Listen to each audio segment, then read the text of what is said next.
மனிதனானவன் எதன் மீது அக்கறை கொண்டாலும் கொள்ளாவிடினும் பயம், எதிர்கால அச்சம், இவ்விரண்டும் மனிதன் மனதில் வேரூன்றி இருக்கும்.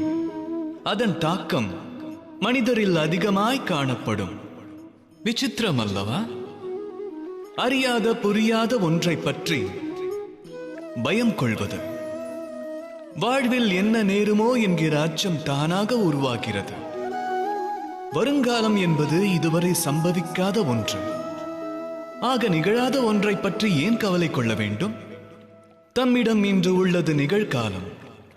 கர்மங்களை சத்திய மனதோடு ஆற்றுங்கள். ஆற்றும் செயல்களை எவ்வாறு தலை சிறந்ததாய் ஆக்குவது என்று மட்டும் சிந்தியுங்கள். அப்பொழுது நம்பிக்கை பிறக்கும். நிகழ்கால தர்மங்களை சத்திய மனதோடு ஆற்றினால் பயம் தானாய் விலகும். எதிர்காலத்தின் பலன் கனிந்த கனியாய் இனிக்கும். ஆகையால் அவ்விரண்டின் கவலையை தாம் களைந்து ஆற்றுபவைகளை சத்தியமாக்குங்கள்.